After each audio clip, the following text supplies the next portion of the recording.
All right, so I picked up this Impalo 125 RFZ for $200. It does not run. It has a hard time shifting, so I just need to do some adjustments.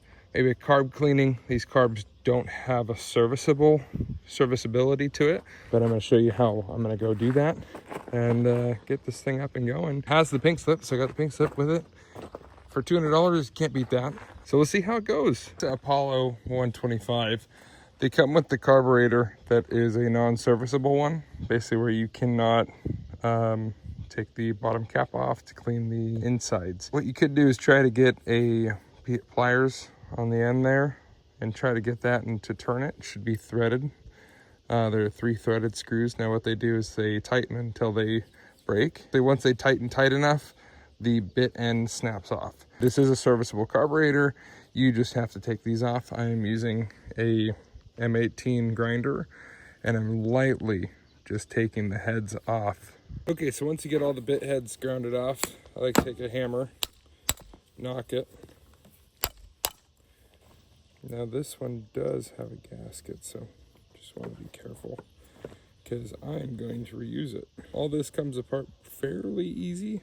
The internals are clean. I don't even need to clean the carb on this thing.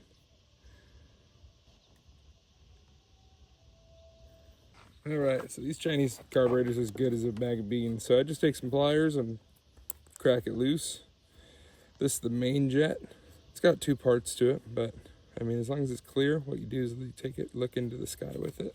You're gonna have 5 on this side right here, 1 there, and then it's just copied on the other side on the other. And then main jet, as long as you can see right through it, no obstructions, that one's good. So set that here.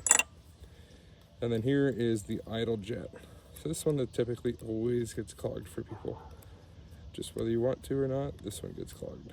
Again, this one is harder to see. You have to get it perfectly aligned with the sky. You don't have to look at the sun, just put it in the sky, and if you see the light coming through it, then it's not clogged. So this one is clogged. Everything else is clear though, so I'm gonna work on getting this cleaned out. So I'm gonna try the cheater way. Not really cheater way. This is a really hard way to do it, but I take some speaker wire because I don't have a special pick set for this. And this is one of like the 35 strands in that wire. I'm gonna take that, and it's easy to bend, so it's really hard to use.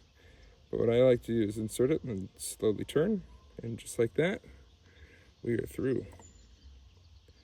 So now we got our clog cleared, and usually a little wire like this, twisting it, works pretty good, but it really does have to be a very small gauge wire. Take this piece and show you. So this is the idle jet. So you can see the sky through that guy. And then the main jet, I'll show you on this one how we check that too. So you got your main jet pole, you can see the sky right through it. And then through the side port, see the sky, and see the sky. All right, so now we're gonna zip this all back together. Typically, you're gonna have a lot of buildup on the inside of it. Use acetone, and it works all right. There are people who have better ideas of better things to use, and they probably work way better. Now, this situation is where I'm gonna continue. So I'm just gonna take some pliers and turn this out. And then look, they're just threaded ends. So they're all 3 threaded, so I gotta find 3 bolts with that same thread pitch. Nothing got damaged, everything's good. Now this carburetor is a good carburetor because now it is a serviceable carburetor. People typically replace it, throw it away. Usually you don't have to unless it's like really bad, but this one is very, very clean. I'm in luck. Okay, so this is basically my old RC car days. Help me out. This is an M4 bolt.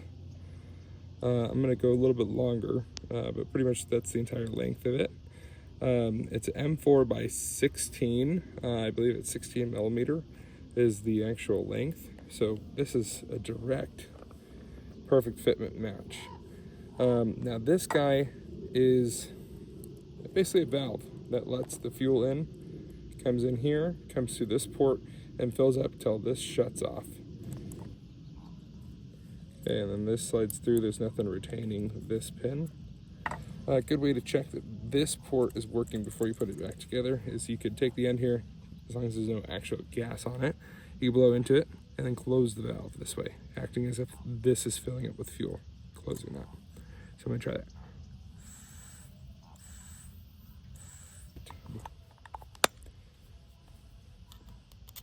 So now we're gonna put the whole thing back together. So you see the gap there.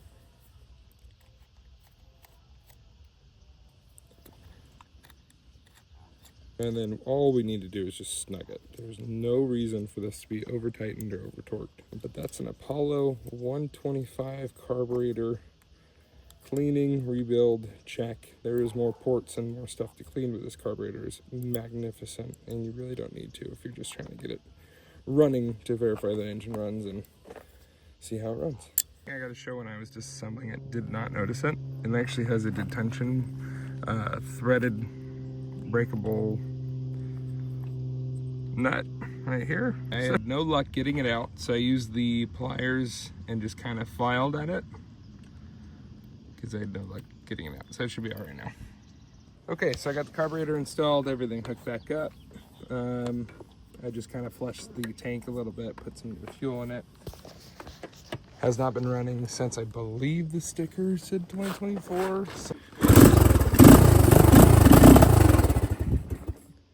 Okay, choke off.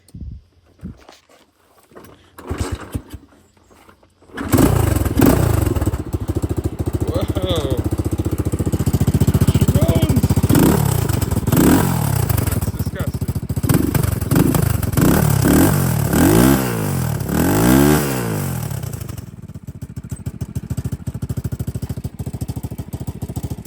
All right, so she's all back together. She runs absolutely perfect.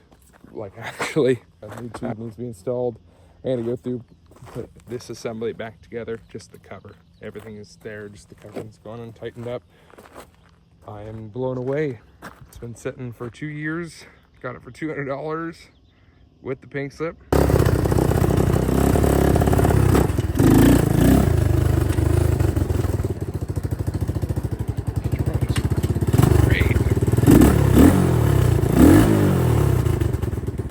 Exhaust sounds horrible, but gotta replace this too.